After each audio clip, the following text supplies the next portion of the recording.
Tonight on GamePoints episode 396, the Tarkov situation turns ugly, an Xbox showcase is dated, and Square Enix takes a major financial hit. All that and more in just a moment. But first, I want everyone here to know that this is an audience interactive podcast. So I want to know what you guys are thinking out there with any questions, comments, concerns, etc. you might have. If you're watching us live here at Twitch TV/GamePoints or later at any myriad of video hosting platforms, let me know what your opinions are on these topics. Just try to keep them germane to the conversation, please. And let's keep things nice and respectful if we can.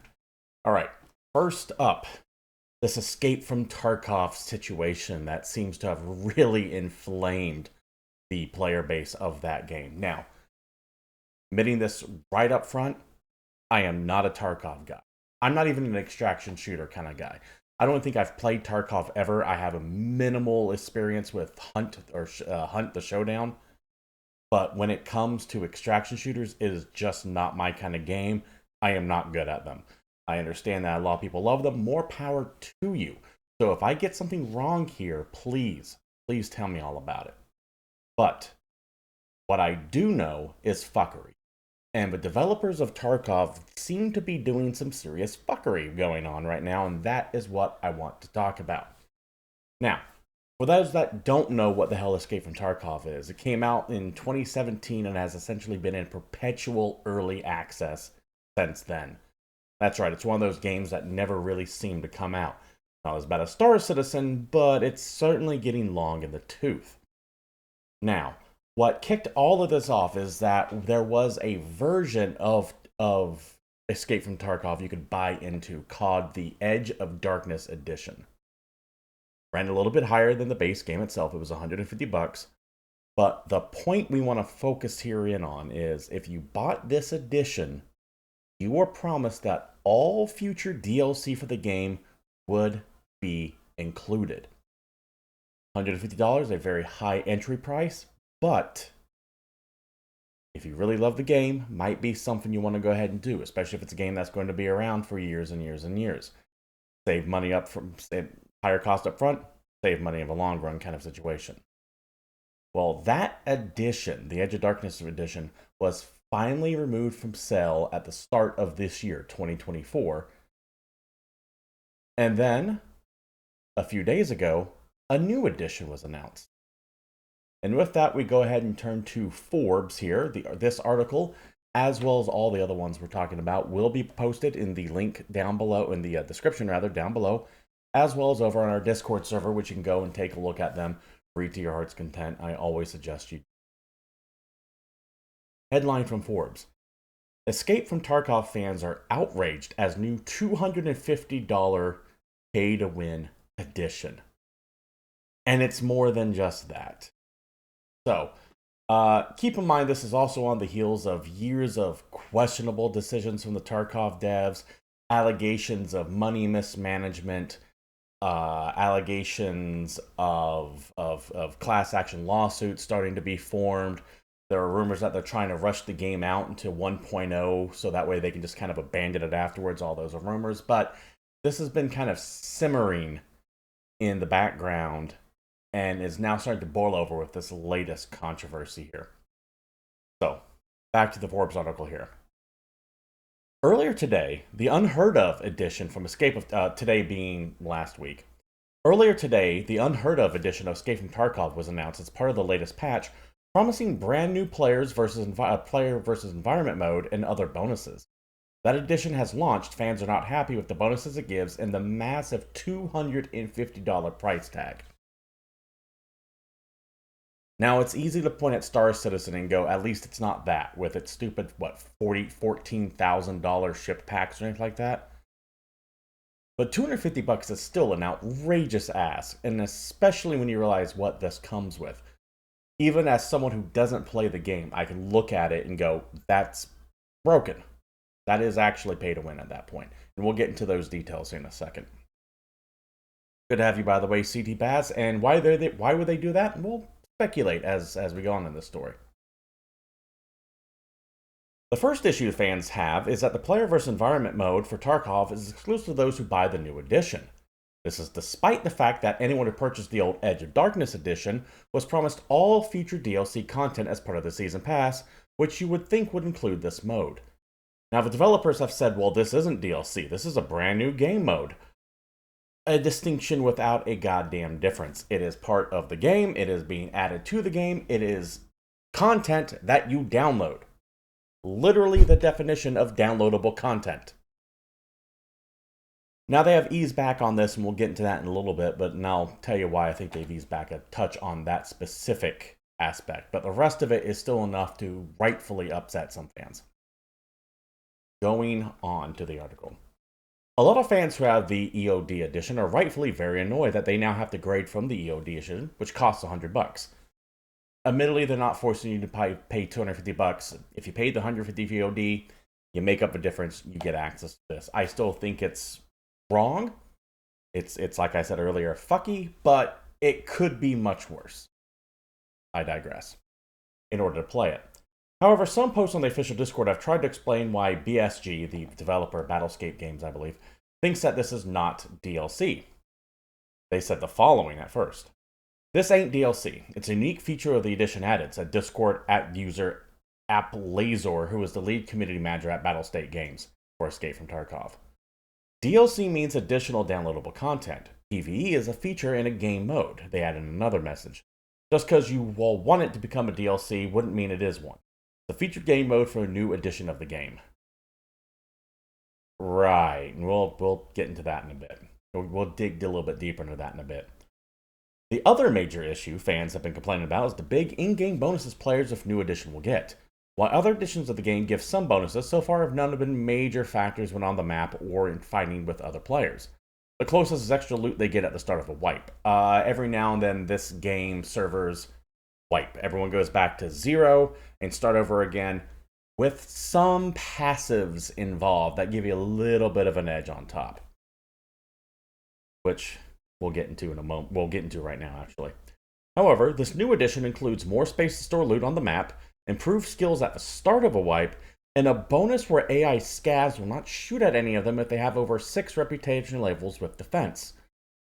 This is only something that you can get if you have this edition, and the reason why that last one specifically is so important is because audio is a big, big deal in Escape from Tarkov. You want to hear people coming up on you. You want to hear them rustling through the cabinets looking for goods. If you can hear them, you know someone's there. Another one of the ways that you can determine if someone's nearby or not is if the AI-generated NPCs on the map see you coming and they start firing at you. So if you're there looting and you hear a bunch of gunshots going off, you know someone's coming and you can react appropriately. But if you pay for this edition, you get that ability to kind of dodge around those traps. I believe it is within 30 or 60 feet of them, they won't engage. So that makes you stealthier. That makes you more silent in a game that is heavily determinant on whether or not you can tell if an enemy is going to be approaching you very quickly or not. If you have that ability to lessen how much noise you make through this, it gives you a clear-cut advantage to get the jump on people. Furthermore, the only people that are getting this are the people who are buying this $250 edition. That is the edition. That is the definition of pay to win. Something that the Tarkov devs in the past have said they didn't want to turn into, although they flirted with it repeatedly over the years. From what I understand, once again, I am simply relaying information that I have gotten from people who play Tarkov. Don't play it myself.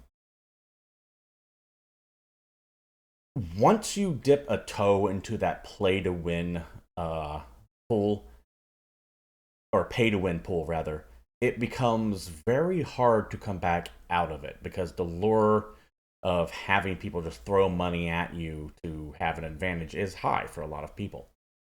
And it will kill this game. At this point now, you're slowly turning into one of those fucked up mobile games that rely on 1% of the people playing to actually spend all the money on it. Let's say the DLC issue did not exist, which is a big enough issue already. That alone is enough, in my opinion, to rightfully inflame the community. In addition, also, Why is that not part of the DLC bundle that you paid for if the $150 edition? Because that seems like extra content to me.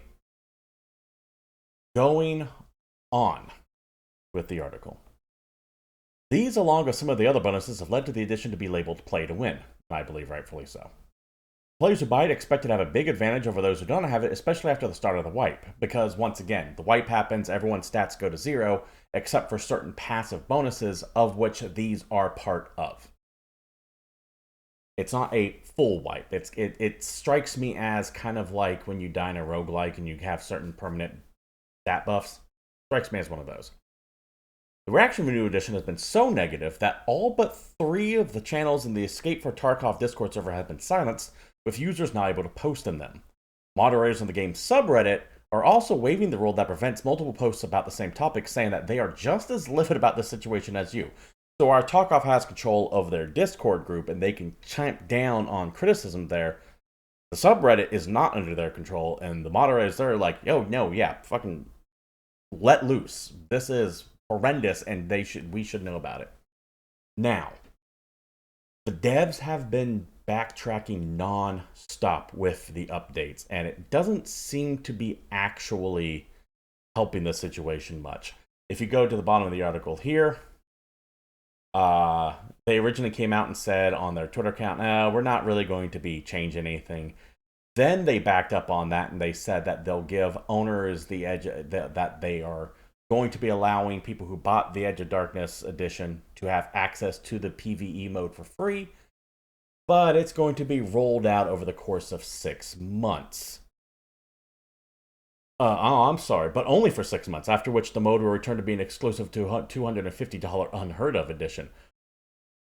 Okay, that's even more fucked up. Oh, but then they ended up saying, hey, we're backtracking off of that completely. Everyone who has Edge of Darkness mode is going to get the PvE mode. And the reason why I think that's the case is because while they are Russian developers, I believe their headquarters in the UK. And this really does run afoul of a lot of their commerce laws in there, because you say everything's free for the life of the game by buying the Edge of Darkness edition, then everything is going to be free. And yeah, they can argue the difference between DLC and not. I don't think a court is going to see any difference, and they can get hammered hard for that, because they are UK and the EU, 2 different entities now, are very much trying to rein in this kind of online digital shit. So they are being very punitive with the punishments if you run afoul of them. So I get the feeling the Escape from Tarkov devs, Battlescape, or Battlestate, I can't quite remember which, are trying to dodge a bullet before a class action lawsuit comes in. Now Battlestate Games has apologized, but let's go to what that apology is, because a lot of people are saying it's not really an apology. Here is the official Battlestate Games apology from their Chief Operating Officer, Nikita, posted on their subreddit. Let me continue my feedback on the current situation. First of all, I would like to say that I am very sorry that fans of the game community in general are experiencing these feelings. I'm going to go ahead and put a pause on things right now. It's not an apology when you say, I'm sorry you're feeling that way. It's kind of it's, you know what I'm saying? It's like if someone's done something horrendous to you and they don't apologize, but they go, well, I'm sorry you feel that way. That's their way of saying, I don't care, but I don't want you to be mad at me either. Now, I will give them one caveat. They are Russian developers. This could be a translation error. We see these things pop up all the time when, say, something is translated from Japanese to English and it comes out sounding weird or dismissive or uncaring about whatever is trying to be addressed. That happens. I do not know if there is a proficiency issue when it comes to translation between Nikita and the English language. I could be, or he could speak it fluently and he could just be being an ass here. I don't know, but I'm willing to give the benefit of the doubt in this one particular line here going on. Unfortunately, I somehow did not foresee for the fact that such a reaction and have drawn the conclusions for my future decisions. Now, I'll now briefly summarize the main points.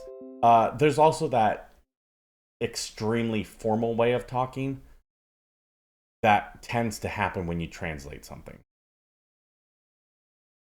going on. One, about the PvE access.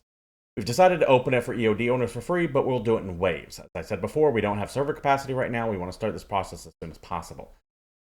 Not having server capacity, considering that they're getting 100% of the profits, they are on their own client. You don't get this through Epic Game Store or Steam. You go through them directly. It's a little bit like Minecraft used to be, or League of Legends. So they pocket all the money for it. The fact that they don't have servers up and running already is part of what's driving the rumors that there's massive money mismanagement, as well as just the obscenely high costs on these additions. 2, we also decided that we would add mod support for PvE mode after the release of the game. 3, about the Unheard Edition. We will not remove it. We want to keep the option for those who want to support the game more, but we'll balance items, perks in this edition, as well as provide more rewards for those who upgraded with the old price. No refunds if you already upgraded. That's what that's saying. But they're just trying to say that we'll give you some kind of an extra kickback in digital goods. Perhaps calm things down. 4, new EOD perks will be balanced too. We'll remove prioritize matching options to keep everyone in the same spot. We'll add more unique stuff to highlight EOD version of the game, and we'll provide the final list of new EOD perks ASAP. Now, I don't have an issue with them removing the Edge of Darkness edition, by the way, because they always said from the beginning that it was supposed to be a limited run.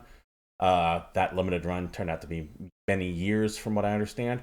But they were very clear in saying this has a time limit before we take it away, and they announced when it was coming to an end well in advance, a couple weeks at least.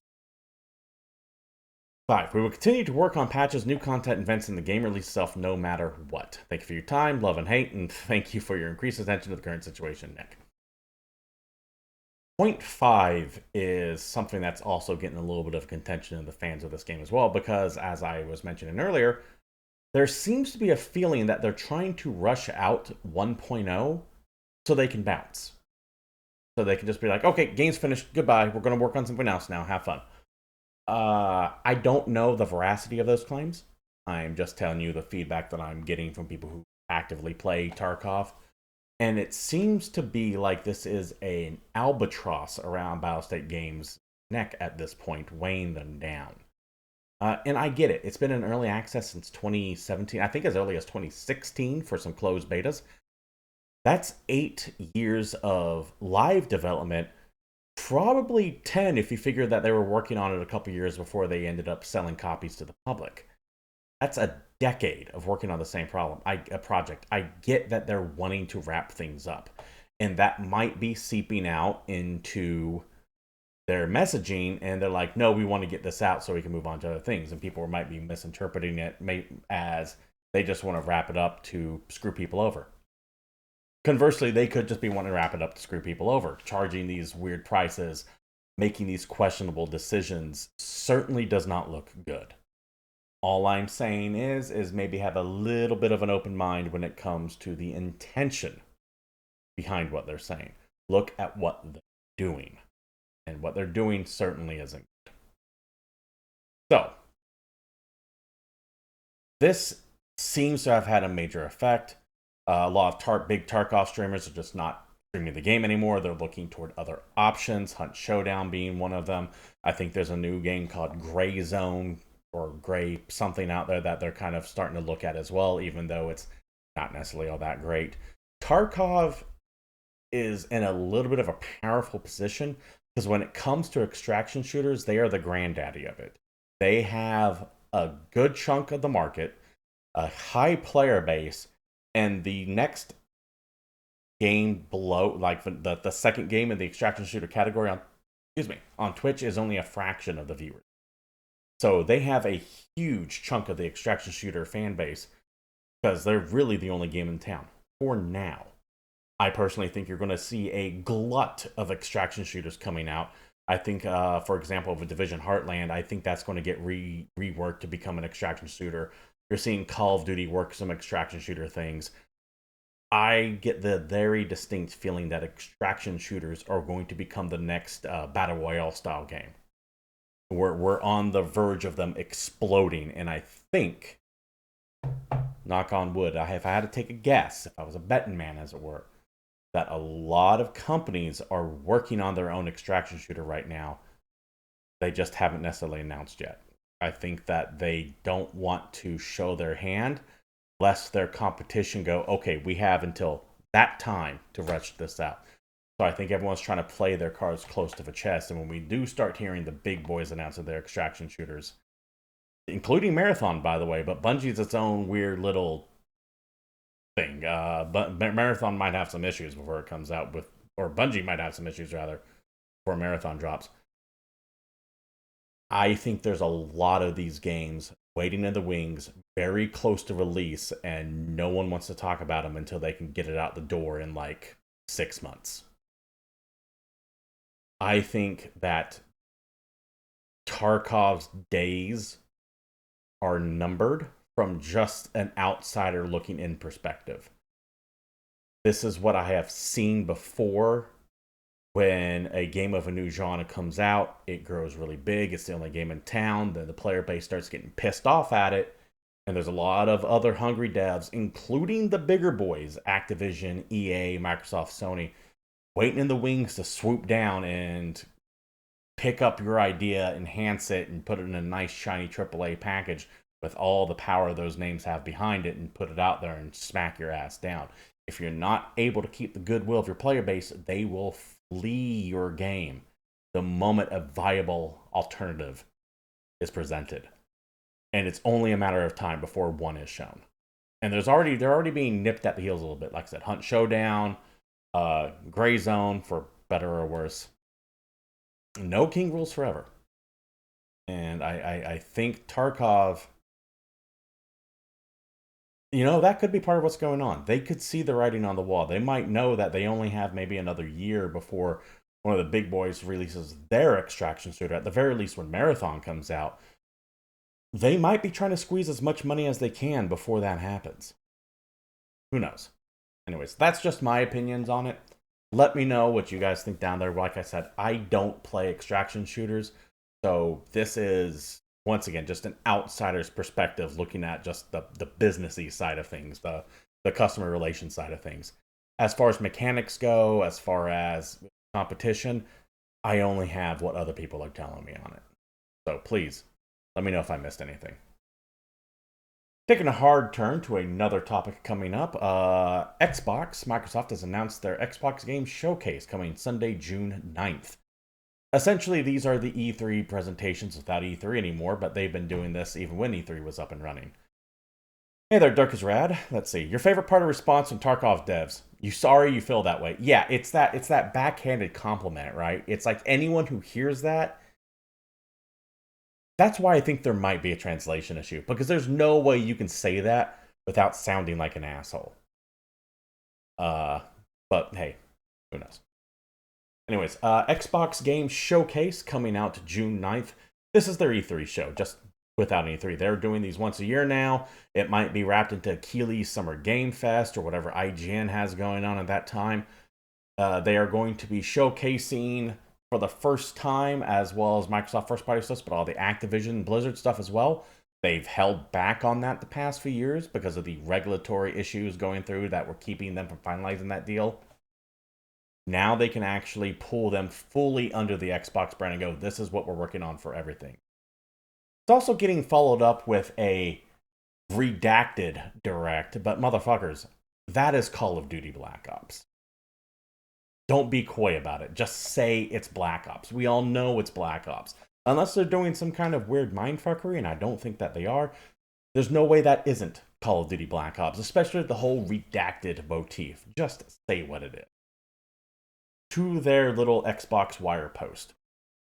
The Xbox Game Showcase will be live streamed on June 9th, 2024, starting at 10 a.m. Pacific Standard Time. That is a Sunday, so I will not be streaming it live. Like our double feature last year with the Starfield Direct immediately following the showcase, we'll be airing a special deep dive into the next installment of a beloved franchise. We can't say much, so for now we'll call it the Xbox Game Showcase followed by the Redacted Direct, and it does even say Redacted. It's Call of Duty. Just say Call of Duty, please, for the love of God. So, what might be... also, one more thing. This will be our first showcase featuring games from portfolio studios across Activision, Blizzard, Bethesda, Xbox Game Studios, in addition to titles from our third-party partners. I expect this to be between 90 minutes and 2 hours.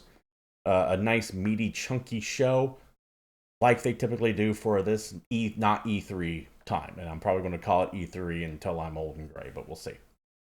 What might be shown at this, you're wondering? Well, it seems that the new Gears game is going to be a lock for sure. The rumor milling is slinging out details right now that it's going to be Gears 6 announced here. I think you had one of the voice actors said there should be an announcement sometime in June. That almost seems to be a lock. Furthermore, Avowed, Indiana Jones of the Great Circle, and that Starfield expansion for sure will be here. Avowed, I believe, is still slated for this year. Indiana Jones and the Great Circle, I think, early next year, maybe this year. I'm not positive on that one. And that Starfield expansion for this year as well. Maybes, Clockwork Revolution, Fable, State of Decay 3. It's been a long time since we've heard any of that. I don't think personally Dead Perfect Dark... 1 second. Oh, I'm dying.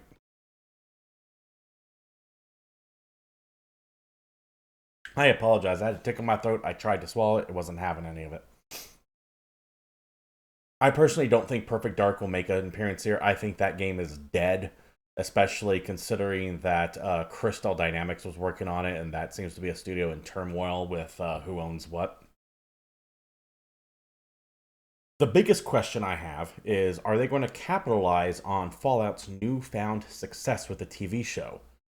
I mean, the interest in the games has shot through the roof. Fallout 76 had an extra 1 million people jumping on the over the weekend, which is a huge amount of users coming in. And the other games had a total of 4 million added onto it for 5 million total between all Fallout games. However, I don't think it's going to be Fallout 5, because Fallout 5 is slated to come after Elder Scrolls 6. Which would put it sometime of the 2030s if that comes out. But they could potentially give it to someone else. And if they don't do that, then perhaps some remasters of the older games. Todd Howard was recently in an interview with Kind of Funny Games, and he did kind of tease in his wording that multiple Fallout projects are currently in the works. I don't think it'll be like Fallout Shelter 2. You can just add extra content to Fallout Shelter. In fact, I believe they've already added the Amazon Prime series characters to Fallout Shelter. What I would like to see is, I don't even want like a remastering of Fallout 3 or New Vegas. Those would be cool and all. What I want to see is Fallout 1 and 2 get some love. You could do things like Brotherhood of Steel, I guess, or the Tactics game, or the Champions of Norrath style game. But I really, really want to see Fallout 1 and 2 some really, really good love. And considering who's under the Bethesda Game Studios umbrella now, it could be. Which is going to bring me to my next story here. From Insider Gaming, Xbox wants the next Fallout game to come sooner, it is claimed. Now, this is all rumor that we're going to talk about, of course, but hey, speculation can be fun. To the article. Fallout is running rampant at the moment, but not all for good reasons. In recent weeks, we've seen the Fallout TV show released to an overwhelmingly popular reception, and the player counts across the entire catalog of games skyrocket on all platforms. On the other hand, we also saw Fallout 4's next-gen update release in a woeful state, disappointing fans worldwide. Yeah, they couldn't even patch a 10-year-old game. Fuck Bethesda. Which is why I actually support the move that they're alluding to here. Now it's been claimed that Xbox is hyper-aware of the anticipation for the next Fallout game and is eager to explore opportunities to make that arrive sooner rather than later. Presently, it's expected that the next Fallout game, potentially just Fallout 5, won't arrive until the 2030s. Bethesda Game Studios needs to finish development of Starfield, then create and release the Elder Scrolls 6. Elder Scrolls 6, by the way, probably won't see the light of day, in my opinion, until 2029 at the earliest. Ugh. At this point, the only avenue the company could take to speed up the development of Fallout 5 is to take it away from Bethesda Game Studios entirely. That would make it the first Fallout game not developed by Bethesda since 2010's New Vegas. couple things I want to mention. One, New Vegas, developed by Obsidian. Obsidian, now owned by Microsoft. Makes sense they could get it. Also, the Fallout 1 and 2, the people that made those games, when Interplay went kaboom, broke off into two core teams, and other people spread out everywhere as well. One of them was Obsidian, which made Fallout New Vegas. The other one, In Exile. All the way to the fact that the head of In Exile, a guy by the name of Brian Fargo, has a character in Fallout 2, I believe, called Fryan Bargo. I want to say he was the mayor of New Reno. Or it could have been one. Either way, he's in there somewhere. He's still with In Exile, by the way, last time I checked. So that means Microsoft not only has Bethesda Game Studios, but has all the talent that worked on the original Fallout games, 1 and 2. Including the team that made New Vegas. Or at least the name of the team that made New Vegas. People, of course, come and go and shift onto other projects, but a lot of that core is still there. However, both those teams are currently hard at work at their own projects. NXL working on Clockwork Revolution, and Obsidian working on both Avowed and The Outer Worlds 2. Now, Clockwork Revolution, who knows how far along that is. Obsidian has Avowed coming out imminently. The Outer Worlds 2 could very well get pushed back. I get the feeling, and once again, this is just speculation, that Microsoft is going to hand the Fallout license to Obsidian again. And I think they're going to tell them, hey, The Outer Worlds 2, we love the idea, cool. Make it 10 years from now. We want you, once Avowed is out, it is all hands on deck to crank out Fallout 5. Or Fallout subtitle. Keep the main Fallout games in the hands of Bethesda. But you guys can work on, say, New Vegas 2. In fact, I think Fallout New Vegas 2, considering, well, I don't even want to go down that path because the show is still relatively new. But considering that New Vegas has a lot of goodwill and love within the Fallout community, some people consider it the best Fallout out there. I disagree, but not by much. I think Obsidian is in a perfect position to create off-year Fallout games. And by off-year, I don't mean bad. I just mean off-year. Bethesda Game Studios cannot be allowed to take 6 years to develop a game and crank it out. I don't care how big it is. We don't live in that time anymore. They need to be cranking out a major Elder Scrolls / Fallout / even Starfield, even though that really didn't light the world on fire. They need to have one of these games every 3 years. It can't be a 6, 7, or 8 year wait anymore because there's just no money in spending 8 years in development time on a game and have it, well, turn out like Starfield. No hate on Starfield, by the way, but that game needed to be an Elder Scrolls size seller with long ass legs, and it's not. I think we can safely assume that it is. I could be wrong 3 or 4 years from now. There could be some resurgence and people looking at Starfield again going, this is actually amazing. I don't think I am, though, especially considering that style of game is really showing its age. Bethesda Game Studios needs it. That is not to say that they can't make good quality stuff or even decent quality stuff, but they need help. And I think both Obsidian and In Exile, once they finish up their projects that they're working on right now, are in a perfect position to do it. That said, I don't want to see these teams just become Fallout only crank grind studios. I want to see a Wasteland 4, which is essentially Fallout, but still, I want that. What I would like to see is the Fallouts keep the modern day Fallout look. So, like Fallout 3, Fallout 4, New Vegas. And I would love to see them have Wasteland become their old school isometric tactic game, kind of like how Fallout 1 was.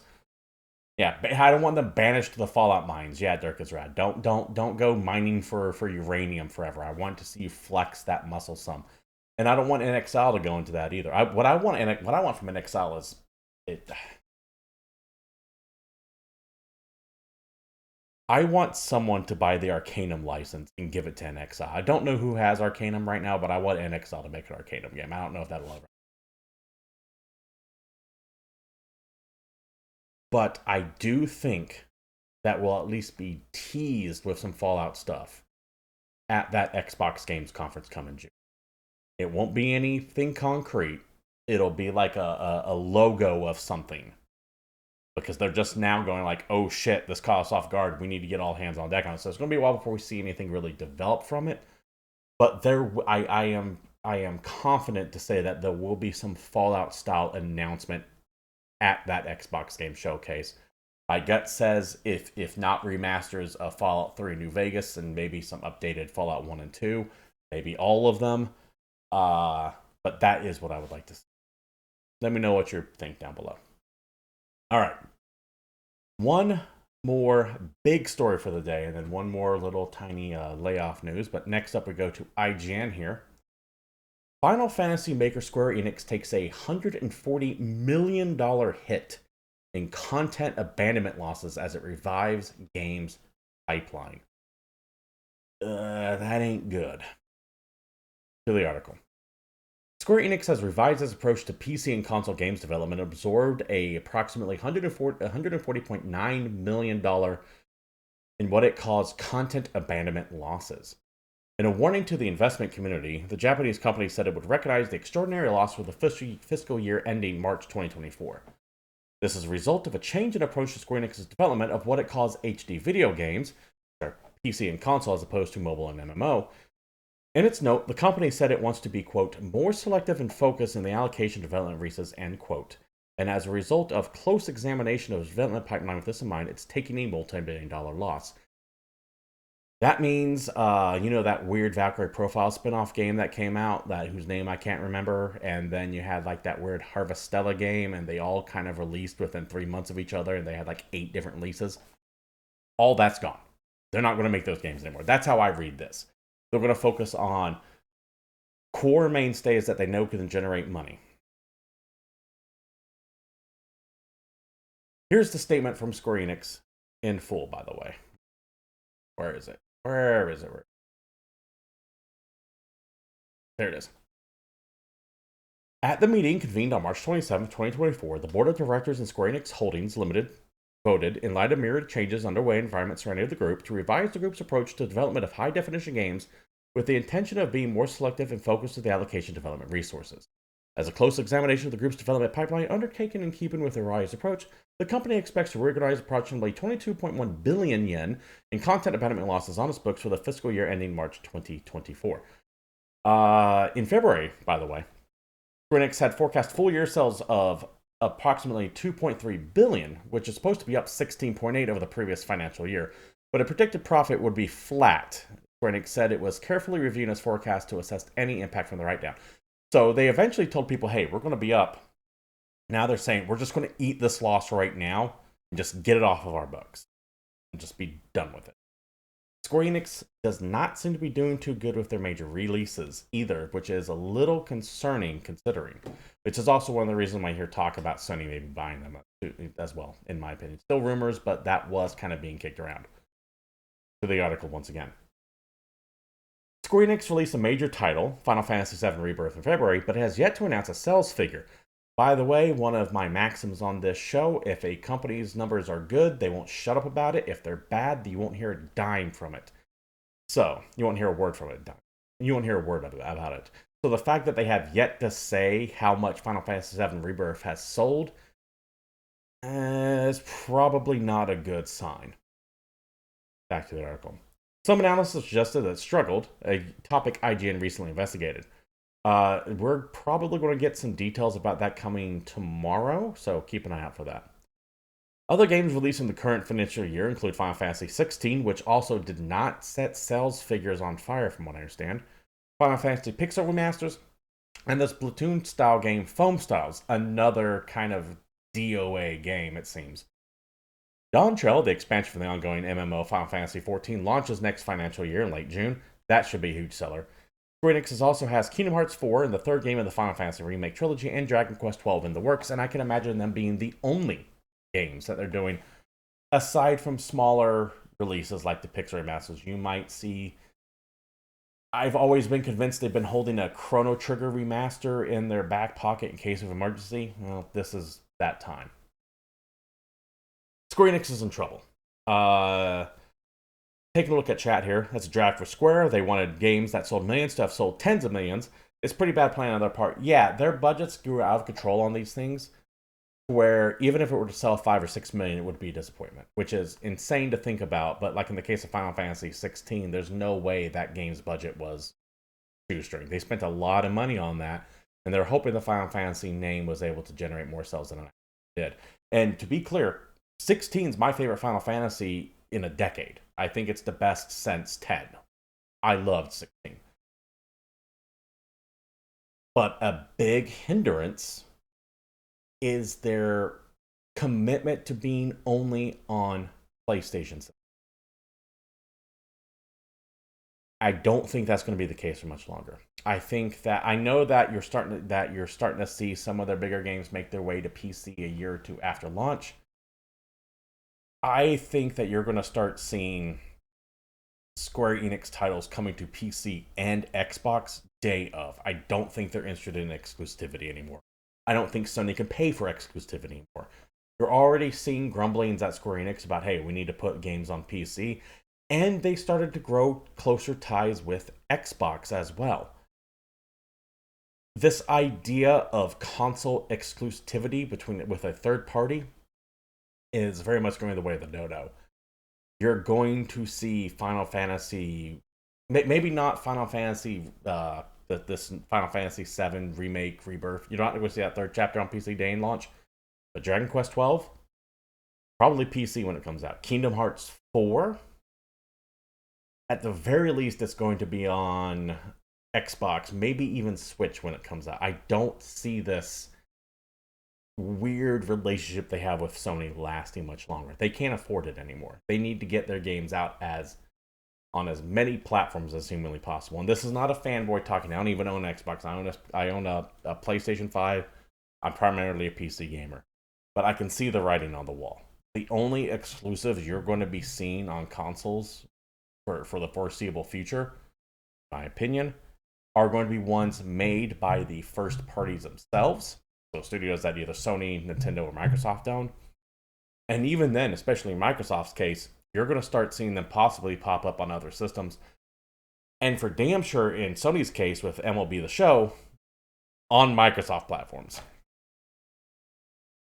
You need to capture as big of an audience as possible, and we're entering a really wild financial time where you can't afford to limit yourself. So you need to cast the biggest net possible. So I do think that all of those games I was mentioning earlier, Kingdom Hearts 4, Dragon Quest 12, I think those are in whatever Square Enix has cooking up behind the scenes as well. I think those are going to make their way to PC day and date, or at the very least, not a year delay, maybe a 3-month delay. We have one more news story I want to get through before my voice completely gives out on me, and that here is layoffs. Now, it's been a little bit since we've had some major layoffs, but we're starting to see them pick back up again. This one comes from KeokeN Interactive. These are the people that made us Deliver Us the Moon and Deliver Us Mars. To the post they put up on X. Heartbroken, we had to lay off our team at KeokeN because of nothing substantial materializing directly after our visit to GDC. Their team, not 5-10 people, they're gone. The entire team is gone. KeokeN itself still being helmed by the two brothers, I believe, running it, but everyone else, done. There we go. We've unfortunately exhausted all of our possible outcomes for publishing, work for hire, and co-development. It is our utmost priority to make sure our lovely team finds a new home somewhere else if you have positions available in programming, tech art, porting, level design, audio animation, production, office management, Contact us so we can introduce you to the very people who have been at the heart of KeokeN over the past 10 years. 10 years. And then they just have to go, hey, GDC went bad for us. It was our Hail Mary. We gotta let y'all go. Paul and I are heavily beat but far from beaten. It's our personal mission to rebuild KeokeN brick by brick like we've done in the name of our people to continue the legacy of our games. It's become abundantly clear that what is most important to us and the team is you, our community. As you play our games, you make our games shine, you make us feel special, and you believe in us. We have showed up consistently in both good and bad times, from our debut Kickstarter in the past to our recent video asking for help. Because of you, we've reached millions of people. We have always needed you to continue to do so, and continue to do so. Personally, we're preparing a Kickstarter soon for a much anticipated Deliver Us Home. This is one small step for KeokeN, one giant leap for delivering us home. A game we will build for you and with you. Signed, Koen and Paul Dietman, CEO and managing director. The layoffs are starting to resume again, and now that we have the quarter results coming out for a lot of places, they're going to start accelerating once more. I have often said that the layoffs in 2024 are going to make the ones in 2023 look tame. Now, this year started off bloody when it comes to that, and it seemed to die down for a little bit. But as financial results are coming in as we end the fiscal year of 2024, you're going to have people looking at year 2025 going, we need to cut. So between now and this time next year, I'm convinced the layoffs are going to slowly start picking back up again. And it's going to hit all walks of life. I've gone on this refrain before. I'm not going to get into it yet again. Other than giving the standard warning that I always give, please be prepared. Try to save up what you can. Get your resume in order. And be aware of your surroundings at work. Maybe you can get out before they force you out and move on to another company.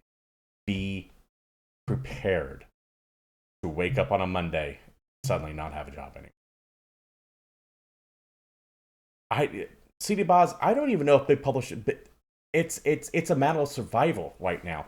The big publishers have one mandate: survive 2024. They don't have the money to buy the little ones. The little ones are just going to go bye-bye. And I'm still convinced you're going to see a big name publisher go kaboom over the next 12 to 18 months. My money is on Ubisoft, but we already watched Embracer have to divest into 3 separate groups. I guess I can count that as one of them. Embracer's big, but they weren't who I was thinking at the time. I mean, you might see it happen from Square Enix. You might see it happen from maybe Capcom. I don't know. I think a lot of these companies are running very, very lean, and they're one financial flop away from being completely insolvent. I hope not. But I do think that's where we're at. Anyways, that does it for the news, which does it for the show as well. Thank you all for showing up. This has been GamePoints 396. I do stream this live every Tuesday at 8 p.m. Pacific Standard Time, right here at twitch.tv/GamePoint. Can't catch us live like many of you do? Go over to our myriad of video hosting platforms, Rumble, YouTube, BitChute, etc., or join our Discord server, link provided down there to be part of the greater GamePoints community. You can follow me on X at CapitalistPig21 for my random musings, and I tend to stream video games Monday, Wednesday, and Thursday here at twitch.tv/GamePoints. Come on by, take a look, say hi. If you like what you saw here and you want to support the stream, you know what to do. Likes, bits, follows, subs, shares, etc. You know what streamers want. Thank you all for showing up. I hope you enjoy the show, and until next week, I'm out of here.